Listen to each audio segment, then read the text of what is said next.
Therese Rain, Kevin Rudd's wife. OK, what about the rest of us having to spend $12 on a...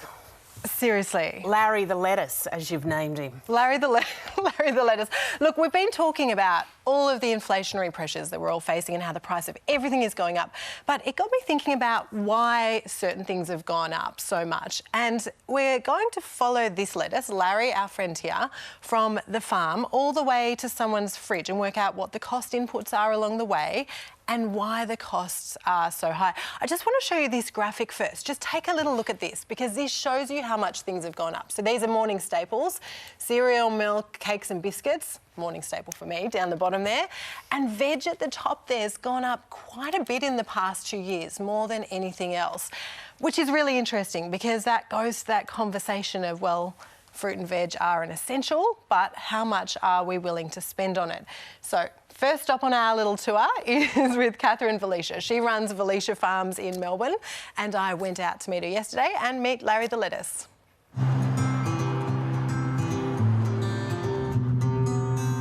We're in Werribee South, the food bowl of Victoria, and we're standing in some iceberg lettuce. It looks to me like a field of gold. Well, I wouldn't go that far, but it is a field of lettuce. Are you sick of people cracking those jokes, by the way? Oh, no, not at all. I'm really glad we're talking about iceberg lettuce because when they're back to $2, hopefully everyone's talking about them as much as they are now, so fingers crossed. OK, so promising news, they may get back to $2 one day, but right now what we're wanting to work out is why these lettuce are so expensive.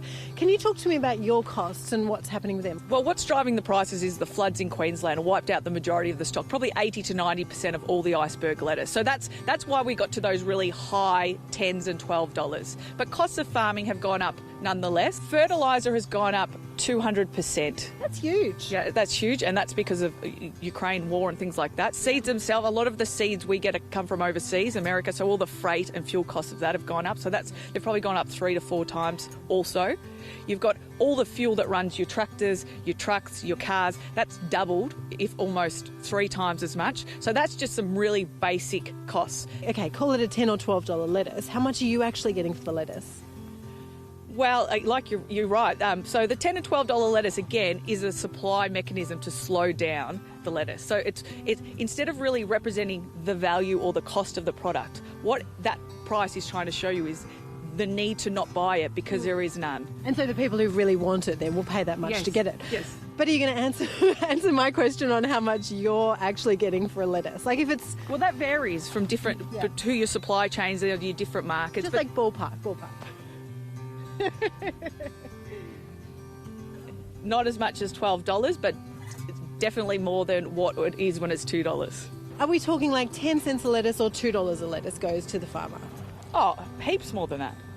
More than $2 a lettuce? If it's at a $12 market, for sure. Yeah. Because you wouldn't cut them otherwise. Yeah. OK, speaking of cutting, I'm going to embarrass you. You had a butter knife in your pocket just before. Oh, that's all I could find in the car. No. I want to see the butter knife. I'm going to embarrass you here and make you get out your butter. Here we go. Let's have a look at this. See, this is how tough it is to be a farmer. We don't even have the knives here today. Here we go. Pay $15 for your lettuce. Oh, there's one she did earlier. There you go. Fabulous. Do I have to put this on the gift register, do you reckon? Yeah, I reckon you should. So that's Larry the Lettuce at the start of his journey there.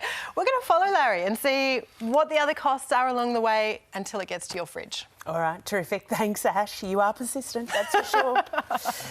You might have remembered we've been talking about Larry the Lettuce during the week.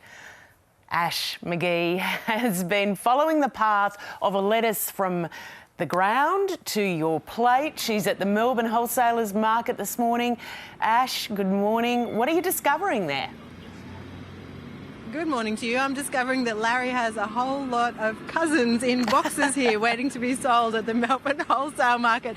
We can give them names later, guys. It's okay. Hey, the wholesale market is kind of the third step on that route. So you've got the farmers we've heard from, the trucking company, they've both seen their costs go up. Now we're at the wholesale market, and this is where restaurants, it's where fruit and veg shops all get their produce from. And I've managed to collar in one of the wholesalers, Ricky Mazzaris, to have a chat with us this morning. Ricky, good morning to you. Good morning. How are you? Really well, thank you. Hey, tell me, how does this work? These lettuce behind us here, where have they come from and where are they off to? These are sourced from WA, Queensland and South Australia, and they're off to your local fruit shops. And how have your costs gone up? You're telling me before they've gone up quite a bit, hey? Yeah, so growing costs, labour costs, even the cost of getting it to market has gone up, if not 2 to 3 times the amount. Can you give me a bit of an example of how it's gone up? So like a box of lettuce, how much are you selling this? You're setting the price for the lettuce?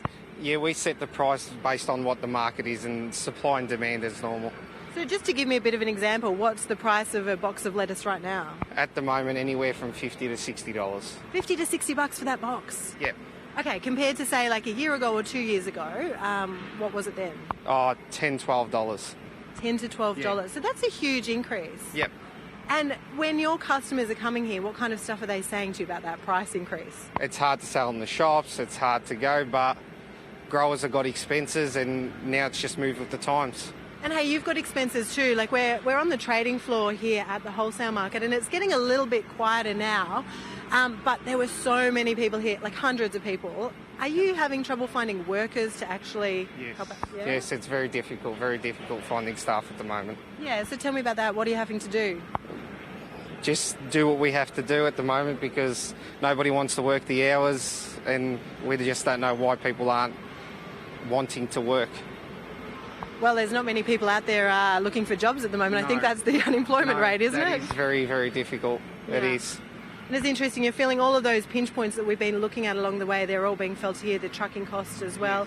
Hey, thank you so much for chatting to me this morning. And we will follow the lettuce a little bit further on its journey, Lisa and James, after this, and see where we get to next with those cost increases. Hey, Ash, I've got some bad news.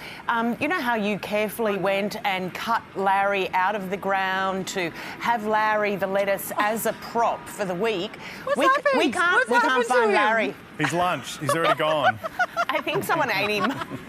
You're joking. Have you checked under Tony's desk? I don't know that Tony is a lettuce man. guy. He's an instant coffee Not a man lettuce at this guy. time of day.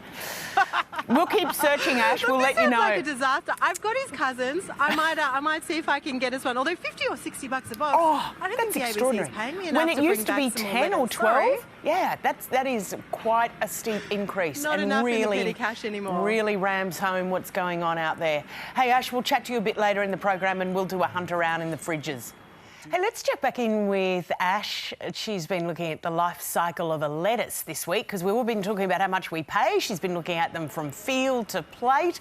You're there at Melbourne Wholesalers Market this morning. What are you discovering, Ash? Good morning. Well, I'm on Buyer's Walk, and I've discovered, would you believe it, that Larry has some cousins. Let's have a look. Look what I found for you guys. Oh, hang on. It's a bit heavy, this one. Wow, Ooh, that's a look at this. healthy-looking lettuce. Just for you. But these are Larry's cousins that have come from a long way away. Larry came from Werribee, which is just to the west of Melbourne. These lettuces here at the market have come all the way from WA, and that is because of the shortage that we heard about the other day with growers and the farms up in Queensland that were flooded earlier this year. They don't have much stock. So look, here at the wholesale market, this is kind of the third step on the journey. And I wanted to find out a little bit more about who sets the prices and what all the inputs into the cost of the lettuce that you're paying a whole lot more for at the supermarket. And so I'm here with Tan Trung. Tan Trung, you are also known as the fruit nerd, but this morning you're the lettuce nerd. I am the lettuce nerd today, and I'm so glad that Larry has made it across the Nullarbor.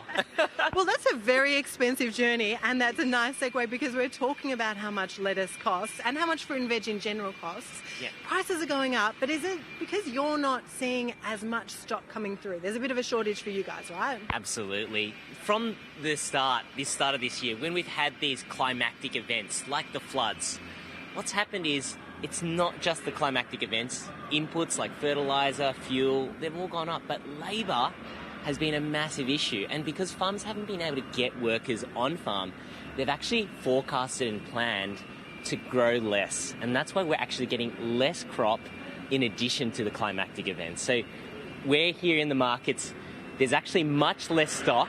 And so whether you're in a restaurant, whether you're at a greengrocer, whether you're at a supermarket or an independent, you're going to be seeing less stock and potentially lesser grade quality lettuce. Yeah, that's interesting. This lettuce looks pretty good, but you were saying some of the lettuces that you're seeing come through, not so great. That's right. I mean, Larry's travelled a long way away, right? And some of these... I don't look that good after a flight from WA, I tell you what. Well, you know what? You're here out in the morning. It's sub-zero temperatures, whilst others are in studio in warm weather. So you've done very, very well.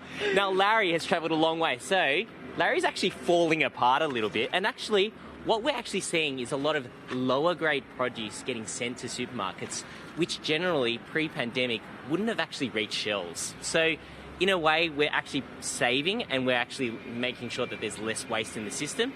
But at the same time, that's why you might see prices fluctuate up and down, because the quality is going up and down nearly every day, nearly every week. So in terms of the prices, how does it work here at the wholesale market? Who decides how much a box of lettuce is going to cost? Well, we play a really critical role here at the Melbourne Market and at the central markets around Australia. The way that it works is an agent or a wholesaler makes a cut, because we're basically a service to a conduit, if you will, or as the industry would call it, a cross-stock, where produce comes in and it goes out, whether it goes to a restaurant or a fruit store. We make a cut, and usually we make a cut of around 15%. That's the industry standard. And most of the agents require to sign an agreement called an HBA, a Horticultural Practices Act, which is stipulated by law.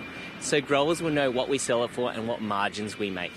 So basically growers won't know until they get the box here and it's sold how much that box of lettuce is going to be worth. That's right. So when the grower sends the stock to us, they don't know what the price is. And we don't as well, because every day things go up and down. Now, every buyer that walks across here might want more or less, and that determines the price. Just like the stock market, it might move a little quicker by the second. We're probably every couple of minutes, you know. I don't know, they were zipping around here on the forklifts earlier. It's a little bit quieter now. Well, Ash, I'll give you an example. If Joe walks down here and looks at Larry, and Larry's a little bit sad, we might say it's $50, but Joe might say, Larry looks too sad, I'll offer you $40. And we might get to an agreement of $45. But then 10 minutes later, another Larry might come along and they might be really desperate for lettuce and they might pay $60.